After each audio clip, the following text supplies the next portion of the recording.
My introduction to Digimon was rocky at the best of times. Like many, I was first introduced to this franchise as a kid via some before school cartoon channel. For us here in Australia, that was Cheese TV.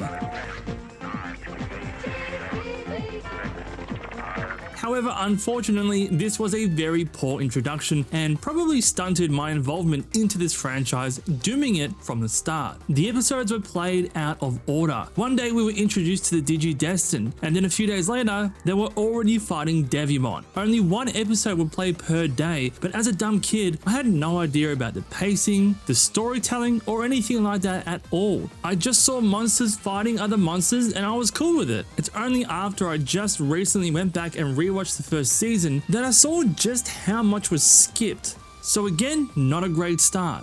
The only other thing that had me clinging to this franchise was its merchandise, the Digivices to be exact. Myself, along with all the kids on the playground, rocked these little things. They were basically just a Tamagotchi but with Digimon inside. You could battle your friends through docking them at the top, and we absolutely swore that you can get a better Digimon if you quickly kept reinserting a plastic tab into the side. To my surprise, this is actually documented and there are claims that this actually worked. I then got a D3 device which gave me training for later on in life, as this device would count your steps, and we obviously cheated that by shaking the shit out of it. They were a great little device, and this basically served as my introduction to Season 2 of Digimon. So again, not a great introduction. But that all aside, I always remembered Digimon as a really interesting franchise. It was fascinating to me. However, through the lack of exposure and consistent showings, it was one that I could never truly get into. Given Pokemon's dominance in the market here and its preferential viewings across networks here, I thought Digimon just kinda died. Skip forward many years later, and I see the trailer for Digimon Time Strangers, and I became really impressed. Not only that the franchise that I thought died long ago has seemed to clamber its way back from the grave, but also at how polished, how refined, and how interesting everything looks now. I decided to see what's been going on in the Digiworld, and wow, I was so shocked to see just how many things are going on. There are so many animes, games, cards, events, merchandise, branching evolutions, and new ways to evolve. It is all way bigger than I had ever thought.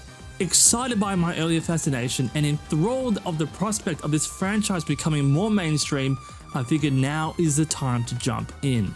I was already impressed with Time Strangers, and I know that I'm going to be playing that, but that's not out yet, and I wanted to sink my teeth into something now. I scoured the internet and as many forums, looking to see what is considered to be the best Digimon game, and time after time, Cyber Sleuth came up as the Digimon game to play.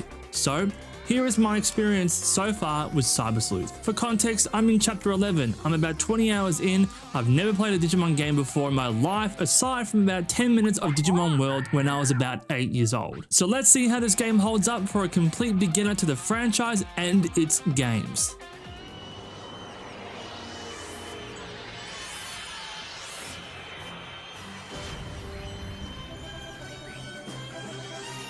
The game opens up in this message board online forum environment. It's super weird, and it actually had me second guessing if I had actually opened the right game for a second, because nothing about this screams Digimon to me. We're threatened by a hacker who tells us that he has a surprise for us and to log back in the next day, and if we don't, he will hack us. Intrigued by this surprise, and obviously us having a game that we need to play, we log back in the next day. The player is informed that this environment is called Eden, which is basically a hyper-realistic, hyper-immersive virtual world, or the way I see it, is the next step in evolution for using the internet. We're given an illegal hacking program by the hacker, and it allows us to see, interact with, and capture Digimon in cyberspace. It's pretty cool, right? But this is also what allows us to see the Eaters, along with many other troublesome Digimon, which we'll get into in a moment. We are then able to enter deeper levels of Eden called Kowloon, and this has many levels, but each level is filled with hackers of different skill levels themselves. Each level of Kowloon is also filled with Digimon that become higher in their level and threat the deeper you go. After about 30 minutes of dialogue, we finally get to choose our starting Digimon. At the point of me starting, I had only watched the first season of the original anime, so I went with Palmon because, well, that's who I was most familiar with. After some lower end battles and becoming familiar with the battle mechanics, we encounter an Eater, and at this point in the game, I was absolutely shitting bricks coming up to this thing. I had only ever fought baby level Digimon, and then the game throws this biblically accurate angel looking thing our way. Fuck, this thing is about to wreck our shit, and it does. We can't harm this thing at all, and it gives the immediate impression that Eaters are not something to be scoffed at. They mean business. This Eater attacks us and causes a corruption in our body. It caused a digital body separation that leads us to walk around like this, just this digital construct. A woman pulls up in a car and takes us under her wing, someone who I will now be referring to as Mummy. She refers to herself as a humble detective and yes, very humble indeed. We eventually regain parts of our avatar so we have a body, and through this incident we also become aware of a phenomenon known as Eden Syndrome. It's this mysterious condition where people who use the Eden network to access the virtual world just fall into a deep coma. There's no known cure for Eden Syndrome, and the physical body just remains unresponsive. This then leads to a great payoff later on in the game where our main protagonist witnesses his own body laying in a hospital bed. Reality sets in that we've been separated and there is something more sinister going on in Eden. Thankfully, all hope is not lost, as our new form has granted us many new abilities that will allow us to jump freely between cyberspace and the real world, along with many other abilities that we'll get into later. After seeing our body in the hospital, Mummy recruits us as her underling, naming us a cyber sleuth. Oh my god, she said the title. From here, we travel between the many available locations both in cyberspace and in the real world to take on cases that may or may not be related to the wider story. We increase our detective level along the way, investigate the cause behind the digital world encroaching into the real world, find out what's causing this Eden Syndrome to stop it, and hopefully reunite us with our own body. Now that really is an oversimplification of the general story, and that's done for a couple of reasons. Namely, I haven't finished it yet, so there's still more twists and turns that are coming my way. Also, on the off chance that you haven't played this game yourself, I don't want to reveal too much.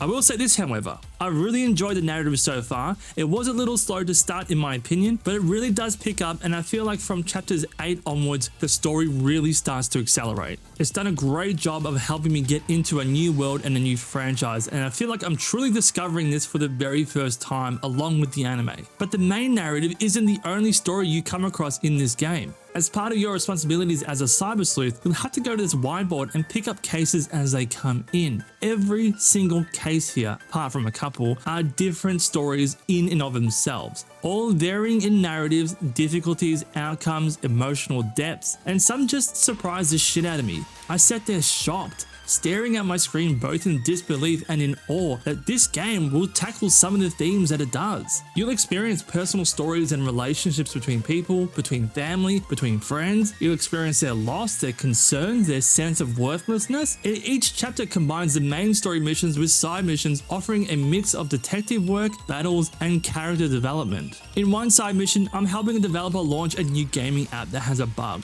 so I have to go into his phone to find out what's going on. In another, I'm assisting this dreary girl who seems to be stuck in the air conditioners, making the whole shopping complex freezing. And then it gets dark and we fight a spirit of a dead girl who had been hit and killed by a truck 3 months ago in Shibuya. And then, when the case closes, she comes back up on the screen. I fucking hate this, it's so gross. Then there's this other one where this guy is using 3D scans of people's bodies to make real life and accurate dolls of women for reasons you'd probably be able to guess.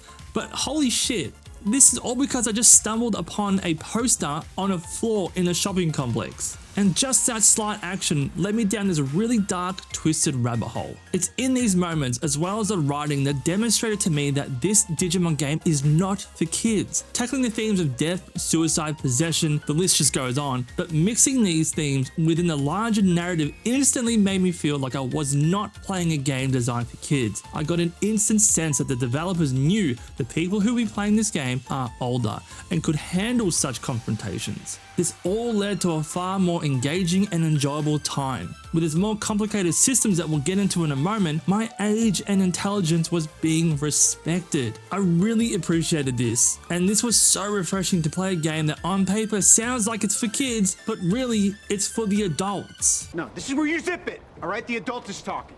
Now, I don't mean to compare the two franchises of Digimon and Pokemon. They are their own things and they cater to different people with different needs. However, Pokemon is really the only experience I've had in this monster catching genre, so unfortunately, it acts as my only frame of reference that I can draw upon. But with that being said, not every side mission is great. Let's go back to that freezing girl example. I basically have to walk around the entire complex talking to everyone until I've come across the right person. The mission says ask around Broadway, so that's what I'm doing. These kind of missions aren't fun or enjoyable. You don't complete these by skill or anything like that. You complete them by simply coming across the right person on the right floor, sometimes in the right order. The momentum of this gameplay stops because I haven't come across the one person I need to talk to. I eventually make my way up to the 4th floor after searching every previous floor, and I speak to a barista in a cafe about an aircon issue. How does that make sense? Why would I think to go there? This just made me feel like I wasted so much time talking to other people on different floors. And it's such a shame because I really like the story behind this mission and the curse of the frightening 80s pop star known as the Snow Woman, but its execution was lacking. However, it was from this point on that I learned that anyone that you need to speak to will have something above their head. I also wish we were able to take on more than one mission at a time, because we're told at the start of the game that you can only have one open case. Some are super easy and can be done in less than 5 minutes, like this one here where I was tasked to find one lost object. I go to the mission and it's literally right fucking behind you. Turn around. And you get a few of these, and in this one it's literally 3 steps in front of you. You couldn't find this? What the actual fuck am I doing here? It lends this style of case or mission to feeling tedious and lazy, more so that it's just a filler piece, but it even fails at that because they're just 2 minutes long. So I question, why are these even in here to begin with? What makes matters worse is that a lot of these mission types are in the exact same area too. So because you can't grab multiple missions at once, which would make sense if you're going to the same area, it means that you have to go to the whiteboard, get one mission, go to the area, complete that mission, go back to the board, hand it in, choose the next mission, go back to the same area, and repeat this cycle. So moving back into the main narrative, in my experience, it's great, but it really kicks into high gear from chapter 8 onwards. You see a shifting Eater. You're introduced to the idea of the ability to take on new forms as a result of what they touch, and then also what impact that may have as they evolve further. Sitting at chapter 11 now, it feels much less of a case-by-case structure, and now it feels like I'm really in the deep end of everything that's going on here. There were reveals, new bits of lore drop, and it feels like the smaller investigative missions are taking a backseat to truly allow me to engage with the wider story that's growing exponentially. I really enjoyed the story, but I can see it being a little slow for others. Do be aware that it does ramp up after chapter 8. However, unfortunately, this is about 14 to 20 hours into the game. If you find it slow earlier than that, I don't think you're going to be making it that far. You may also find that the mandatory side missions distract you more from the interesting main story and find yourself unwilling to complete them just to get the story back on track. But overall for now, it's keeping my attention and I'm sticking with it.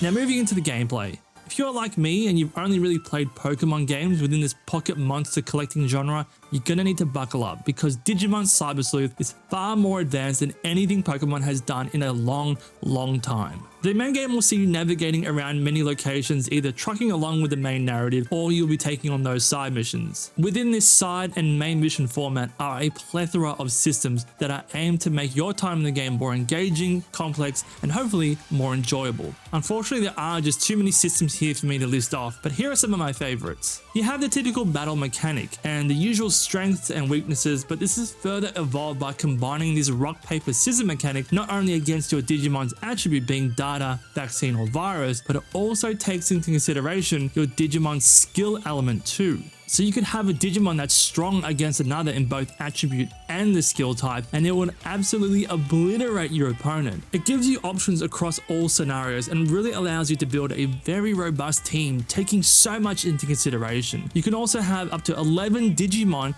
with 3 being active in battle at any given time. Now that 11 is going to be based on your memory level, which we'll touch on in a moment, but that's 11 chances to mix and match attributes and skill typing. Some Digimon have multiple skill types too, so you can quickly see how complex and fulfilling battles become through endless combinations, especially when you consider the evolutions. So let's talk about that.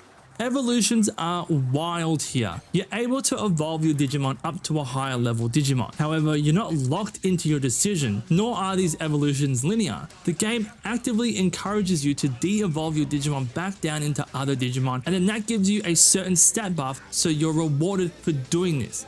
This stat is called ability, and some higher evolutions require a certain level of ability to evolve into that more desirable Digimon. So you're encouraged to constantly evolve and de-evolve across many evolution lines, especially if you want some of those big boys toward the end. Now, because evolutions aren't linear or even tied to the usual Digimon's evolution line itself, the possibilities are literally endless here. You can evolve and de-evolve your Digimon eventually into any other Digimon this game offers. And at first I was like, what the fuck? Why is my Patamon evolving into a Birdramon? And then the penny dropped and the sea of possibilities was realized. Your Digimon can eventually become anything. Now, my initial thought was, why would I want to de-evolve? That's going backwards. Why would I want to do that? But I never felt punished for doing so. As someone who isn't familiar with most of the Digimon I was seeing in front of me, my decisions always felt welcomed. The game was constantly encouraging me to try new evolution lines, to enlist new Digimon just to experiment, but I never felt that hindered my experience either. It was done so well. Now, that's a lot of tinkering and hands-on work, but what if you're in the mood for something a little more passive, kind of set and forget? Well, there's a Digifarm. Yes, you can put your Digimon on a farm and put them to work. So here's my Digifarm from early on in the game, and you'll see that I have some pretty high-end Digimon here. I got gifted these from the content distributor, and I didn't want to use them out of fear that they may make the game too easy, so I put them on my farm, along with the many other Digimon that weren't in my party. You can instruct them to train, so they're leveling up while you're tackling cases out in the wild. They can even find cases of their own that go on the whiteboard. They can farm goods, and the entire farm can be expanded too, as well as having multiple farms. It's just a great little feature to have in the background to further elevate your gameplay. There's also a ton of shops that offer new clothing, support items for your Digimon, and as you play, you'll begin to unlock moves that you can use in cyberspace areas like breaking down firewalls, analyzing encrypted files, and copying and pasting to further navigate through levels. Periodically through your time, you'll be treated to these animated cutscenes that not only break up the flow of gameplay, but are just fucking awesome to look at.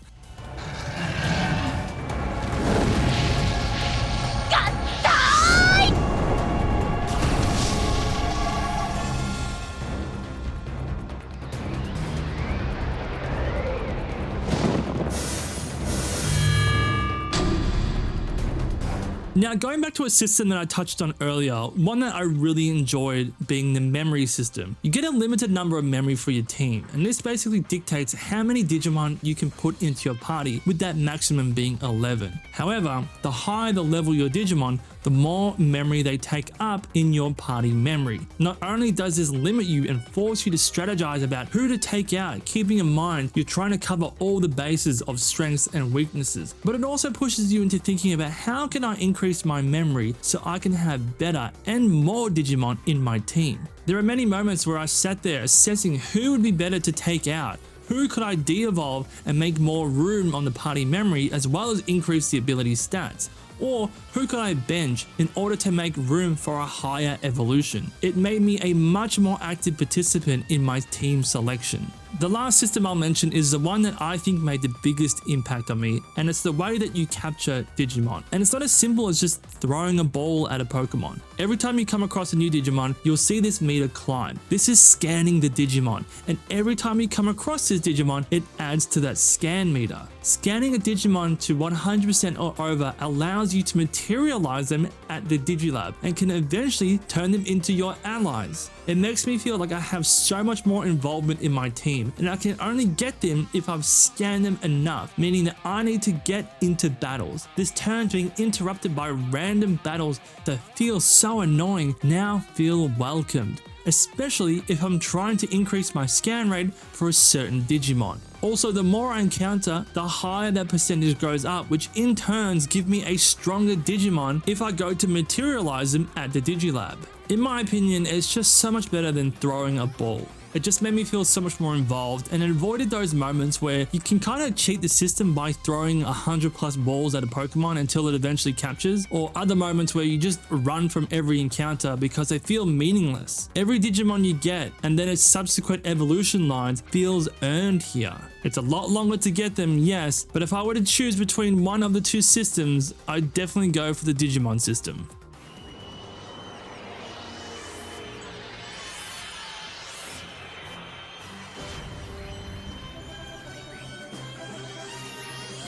So there's always room for improvement, and despite my heavy praise, this game does some things that did detract from my overall experience. Firstly, the game's difficulty. It is too easy on normal, and it detracts from how seriously you're meant to take certain enemies. Take for example this Eater. These things look scary, and they are presented in a way where the player should be fearful of them. They already fucked up our shit once, which caused the whole narrative to unfold, so we know they mean business. That is, until I one-shot one of them. With zero grinding and only having done the missions presented to me, I killed one in one shot. This really diminished how much I'm meant to consider these guys as a real threat. What's worse is that in my very next battle with a random encounter with a toy Agumon, I used the same attack and this toy Agumon wasn't defeated in one shot. How does this little shit stand up to that attack better than this fucking thing? Now I know that probably comes down to the typing mechanic, but the Eaters are meant to be these really big and bad things that might be so strong that they surpass basic typing mechanics. They should act as mini-bosses, something to loathe and fear when you see them because they'll check your shit and dominate you. They should be something that even if you did have a typing advantage, they still put up a huge fight due to their sheer strength and demeanor. It's just not the case here, and I quickly dismiss these guys as being any kind of threat. On the general difficulty of the game, it actually feels easier as I'm going along. There are a couple of fights where I have to use a HP item or swap out one fainted character, but even on a 4-star difficulty mission, I never feel like I've ever struggled. This is great news for people who are new to the franchise because you'll not have a hard time and the barrier to entry is very low, but man, if you want a challenge, normal is not it. Next are the environments. Now there are a lot of locations here for you to travel to. Some are amazing, like the different locations throughout Japan, but given it is Digimon, we go into the Eden program, and a lot of our time is spent where hackers like to hang out. These environments mostly just have these Tron computer space aesthetic, and while it's a great visual contrast from the real world, I couldn't help but feel like it was missing something. The real world varies so much in its locations, and then we get these digital shifts that cause the digital world and the real world to kind of glitch together, which is really cool. But then we go into cyberspace, and no matter where you go, it just looks very samey. A lot of my time so far in this digital world has just been on these floating platforms navigating this cyber world. Then I looked at the anime that I've watched, being Adventure 1 and starting Adventure 2, and I see that there is literally a digital world. This may come up later in the game, I don't know, but where I'm up to at the moment with 20 hours in, I have not yet visited the actual digital world. There are mentions of the digital world as people uncover it with this unfolding narrative, so we know it's a thing. But it just makes me feel like a missed opportunity and that this could have really provided more variety when entering the digital space. If I'm playing a game trying to solve the mystery surrounding Digimon, and you mentioned that there's a digital world, and I've seen the digital world in other media based on the same franchise, god damn it, just let me go to the digital world. I would be very disappointed if we never make it there in the game. I then look to the trailers for Time Strangers and see we're placed smack bang into the digital world, and that's what I'm talking about, man. I also dislike the stagnant camera. As you progress, naturally you will evolve your Digimon. Some of them turn into fucking big boys, and when you have a couple of these big boys on your team, they block your view. You can zoom out a little bit, but that rarely helps the situation. The stagnant camera can really diminish the experience in other missions too. There are certain missions where you need to look for things, but instead of panning and rotating the camera around to see, you are forced to walk all the way over and explore the entire room just so you can get a full map layout.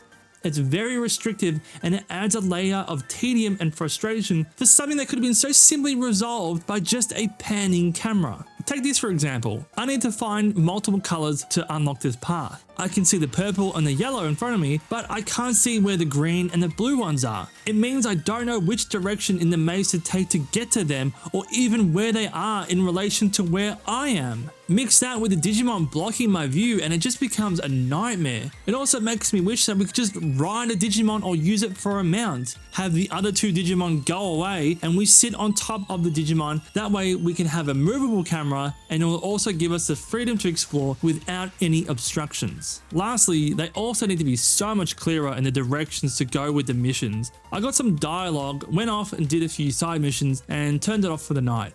I come back the next day, I speak to mummy, and she doesn't give me locations of where I need to go to next, only that I need to find or speak to people about this missing child. I'm told to go to Marie, whatever, if I ever get lost, so I do, but she also doesn't give me any locations. Nothing is in my case notes, and there are no markers on any locations in the real world or any other locations in cyberspace. And I don't even know if my next location is in the real world or in cyberspace because both are viable options. I don't know if this girl is missing because maybe she got abducted in the real world or found herself inside a digital rift. So where the hell do I go? No indicator, no case description, no characters to tell me, nothing.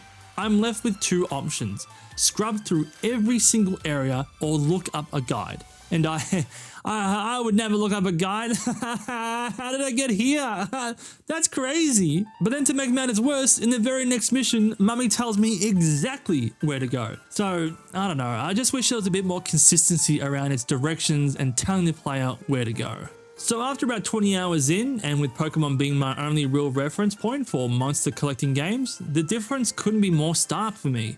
Yes, Pokemon is the larger franchise, too big to fail at this point, but my time as Cyber Sleuth cleared any experience I've had in Pokemon for decades. Digimon lost me as a kid through no fault of its own, but has easily gained me back as an adult. It made me fall in love with turn-based games. It has voice acting, properly animated moves and cutscenes, not just this shit. Environments for the most part are really interesting to look at and explore. Characters are more complex and so too is the story, all making for a much better overall experience. It also has many more systems that further adds depth and complexity, and honestly, the thing that I appreciate most is that this Digimon game doesn't treat me like a fucking idiot. It gives me all the systems to try and even to fail at, but it gives me those options and that's how I learn. Pokemon either just does everything for you or seems so scared to adopt slightly more complicated systems that they just remain painfully basic. I cannot wait for Time Strangers, and if you haven't played Cyber Sleuth yet, I would 100% recommend checking it out before Time Stranger releases. Now when this video drops, I will be overseas getting married and on my honeymoon, so I'll have to play Time Strangers when I get back. But between you and me, I know which one I'd rather be doing.